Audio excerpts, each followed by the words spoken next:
The best of Money Matters. Right Business. Welcome to The Right Business, where we dive deep into the stories of trailblazers who dare to disrupt the status quo, find the gap in the market to find the right business. Hello, I'm Hongbin Jeong. It all started with a cinnamon roll. When our next guest and her husband moved to Singapore, he made a passing comment. He couldn't find a really good one here. Of course, she had to take matters into her own hands. One recipe led to another, and before long, what began in her home kitchen became guilt-free food, a bakery known for its health-conscious treats that don't compromise on flavor. From gluten-free mochi muffins to keto-friendly buns, she has carved out a niche in Singapore's food scene for people who want to indulge mindfully. And now, 6 years on, she's taken the leap to open her first physical takeaway bakery in the East Coast. So what did it take to build guilt-free food from scratch? Well, we'll find out more. Joining us now to share more is Joyce Chung, who's the founder of Guilt-Free Food. Hi, Joyce. Welcome to the show. Hi, Hongbin. How are you? I'm good. How are you? Very well. Thank you so much for joining us. Well, Joyce, I believe this whole idea came from cinnamon rolls, right? So how did a craving for cinnamon rolls turn into a business that's now 6 years strong? You know, interestingly, before my husband said anything about cinnamon roll, I've got no idea about what a cinnamon roll should taste like. Okay. Yeah. So he told me, he said, I just crave for a good cinnamon roll. And I go like, well, you know what? I can try. I have some ingredients left over from, birthday parties that I was trying to bake for my daughter, right? And I thought, okay, I've never baked a bread before, but let me try. And because of that project, it kind of rolled into something that I couldn't even imagine, because when I first started baking, I was at the lowest point of my life. I was being retrenched, and I didn't know exactly what I want, but I know I want to go back to corporate. So when he said that he wanted to eat a cinnamon roll, and I go like, okay, I'll try. And he was very encouraging. He said, oh, wow, this is legit. And I thought, oh, wow, I didn't know I've got this hidden talent. And I decided to, bake for parties. And a lot of my friends were like telling me, hey, you should sell this online. I said, no way, Do you know how long it takes to bake a cinnamon roll? 4 hours. Oh, my goodness. I know, from scratch to, completion. And in my mind at a point of time, I never had this idea that I'll become a baker, but something changed because I was still looking for a job then, and I couldn't find one, and I was unemployed for almost a year. And I was doing some consultancy work for some clients of mine, and they happened to be in the F&B space. So I decided, okay, let me just, test out, certain platforms, because at that time, COVID happened. Right. And everybody was, under these circuit breaker restrictions, and nobody goes out. And the F&B industry was struggling. So while I was testing out, I said, okay, why don't I just put, guilt-free food just for a test, to see whether how legit, this platform were. And guess what? People start ordering my cinnamon roll, and I go, no way. And I still remember the very first day when I decided that, okay, I have, because money roll in, and I say, okay, I'll bake. And I started at 12 o'clock midnight, and I baked until the next day, 12 noon. Oh, my goodness. Because at a point of time, I only have one baking pan. But I've got 6 orders, and I've never done it before. So it was like one roll after another roll. So imagine one roll was 4 hours. Do the math. That's almost like, 12 hours to complete the 6 rolls. At a point of time, I didn't want to do anything with baking. But guess what? I have 2 young kids at a point of time. They were 1-year-old and 3-year-old. And I reckon home baking actually gave me a second chance to spend more time with my kids. And at the same time, having some income coming in. Okay. That's how it got started. Very, very interesting. I mean, there are a lot of food brands out there, right, that use words like guilt-free or healthy. So it's no longer difficult to find healthier options when you're having a meal outside. But why did you feel something was still missing in the market? And are healthy options out there not actually healthy? Why did you decide to create your own bakery with these healthier options? It's very interesting. My mom is like diabetic, and I am a little bit intolerant towards gluten. So in my diet, I try to avoid gluten as much as I can, but that doesn't mean that, I don't take in a pizza or whatsoever. And when I started baking, I realized that what if I can bake something for myself? And that's how it got started. And I started reading labels, like you flip it to the back of the packaging with all these weird ingredients, and I have to learn from scratch. So it became a habit right now that not only myself, my kids actually started reading ingredients.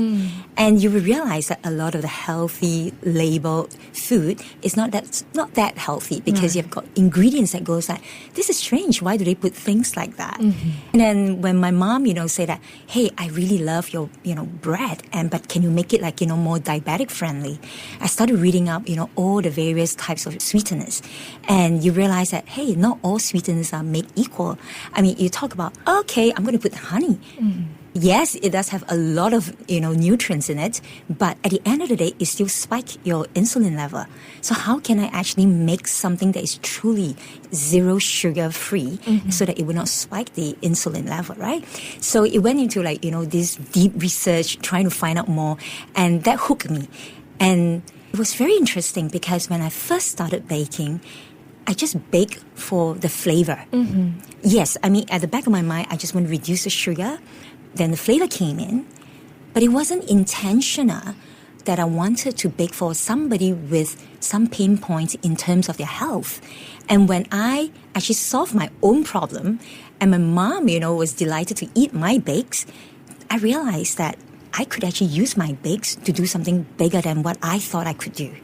So yes, when you talk about this healthy, label, it was intentional that I make guilt-free food a clean label so that everybody with different pain points come into my bakery, they can find something that is suitable for their diet. Okay, so what have been the reaction been like from your, customers? And you tell them, oh, this isn't actually a gluten-free or a healthier option bake or a cake or a muffin. What do they say about it?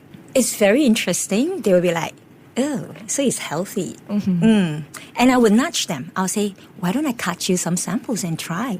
It's so difficult to get people to try food. You think it's free food, but nobody wants to eat, especially when you say it's healthy. And once they try, they go like, oh my goodness, this is really good. And coming from, a Chinese customer, they will tell, oh, that's really not too sweet. It means the ultimate compliment. That is so true. Well, I mean, you've mentioned that you're, gluten sensitive as well. So what are the best options in your menu that gluten-free folks tuning in right now should try? You know what?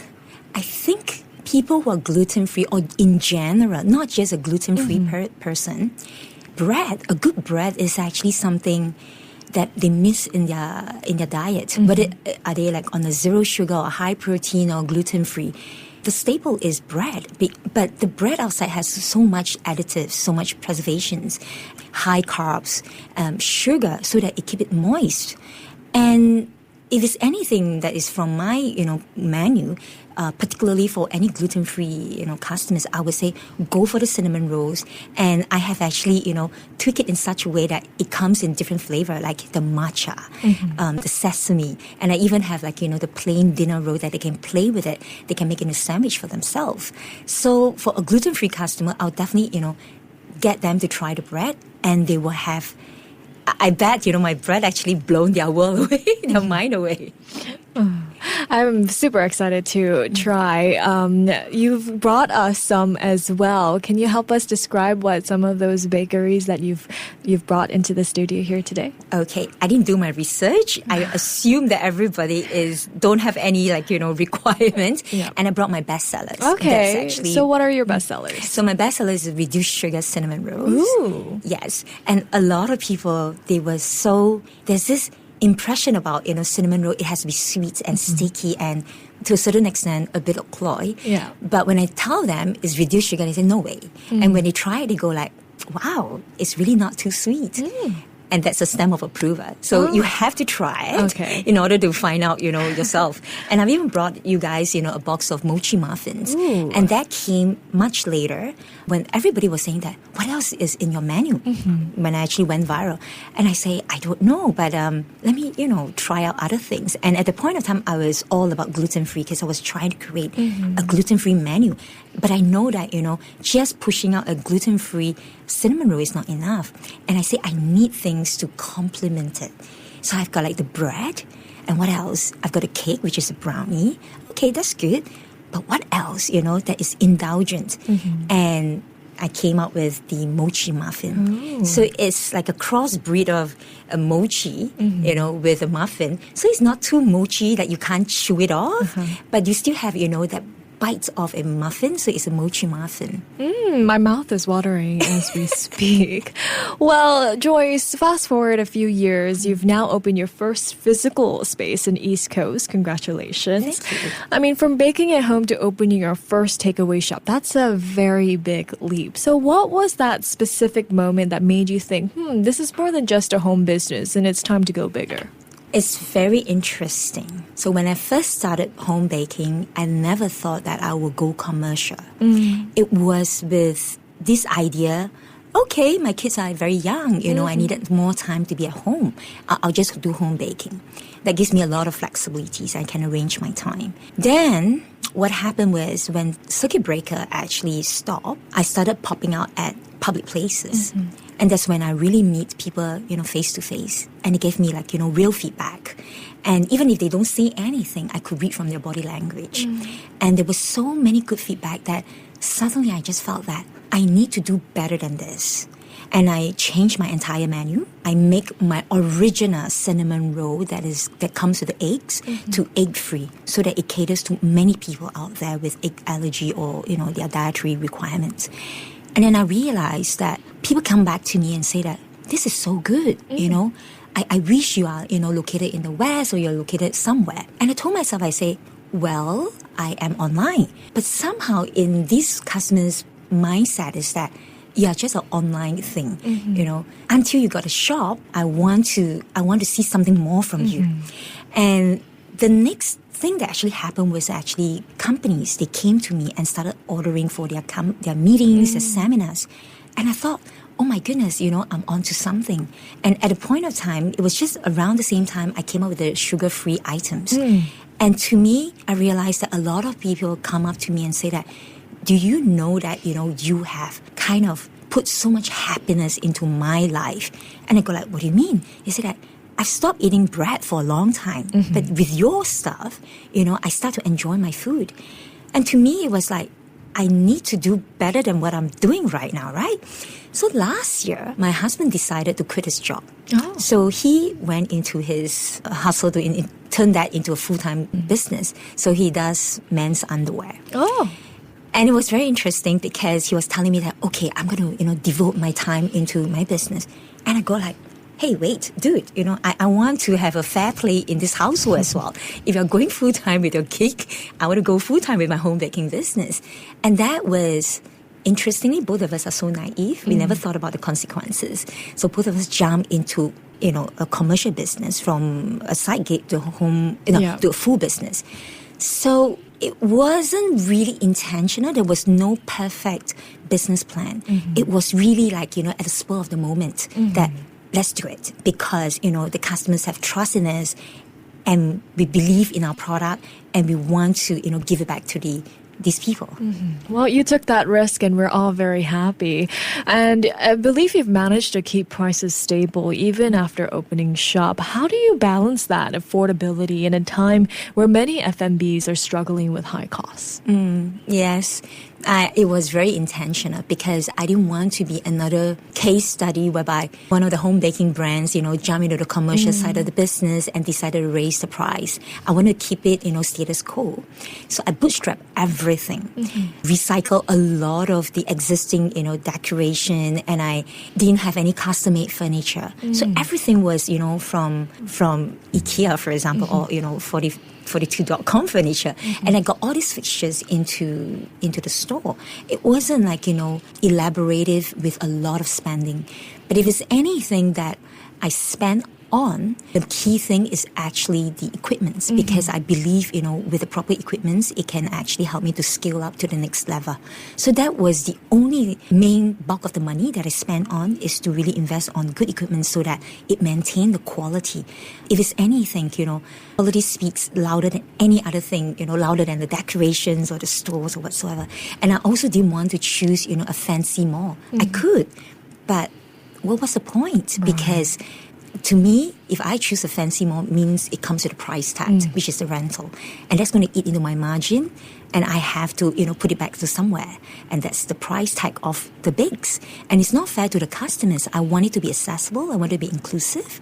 And it's not just a food, for the so-called the wellness elite. I want it to be like everybody gets to benefit from that. So bootstrapping everything, try to recycle as much things as I could. I think also I did not try to revamp the packaging. I keep whatever that is usable right now as it is before I look into the next stage of my business. Oh wow. Well, speaking of the next stage, what's next then for Guilt-Free Food? Are there any new menus or any expansion plans? What's next? Recently I came back from Canada and I felt very refreshed. So Guilt-Free Food takeaway store over at Siglap is only 4 months old right now. And I took a short break, not too short, about 3 weeks long break. And I came back feeling very refreshed. And I actually came out with a lot more new items, in terms of flavors. The coffee cinnamon rolls, the coffee mochi muffin is a big hit right now. My brioche, which is high protein, low carbs. So we are talking about per slice of the bread is only 5 grams of carbs compared to a normal slice of bread that is 18 to 20 grams of carbs. And the protein level is 10.8 gram. So imagine you want to make a sandwich, right? 2 slices of bread, that's 21 gram. Put in your meat and your eggs, you already hit 30 grams of protein easily, and that's your protein target for that meal. So that is getting a lot of traction, and I want to put good stuff into the menu and try to grow the brand, not just another bakery. This bakery has got a purpose, a mission, and I wanted it to be beyond just another store, but it should be a brand that people will come to Teluk Kurau in the middle of nowhere. It's a quiet neighborhood, there's no footfall. They will come down, to grab the stuff that they want. And I do have big dreams, to be honest with you. I would love to, bring the brand beyond Singapore, overseas. But as of right now, I'm trying to settle in, the brand where I am before I scale up, because the operation part of the business, like any other F&B, has got its own set of problems. Right. Well, looking forward to it, and I hope your dreams do come true. Well, thank you so much, Joyce, for joining me today. Thank you very much. It's been such a pleasure to have you giving me the spotlight. Thank you. That was Joyce Chung, founder of Guilt-Free Food. This has been The Right Business with me, Hongbin Jeong. To listen to more great interviews, download our podcasts at audio.sg or download the audio app. That's AWEDIO, audio at the App Store and Google Play.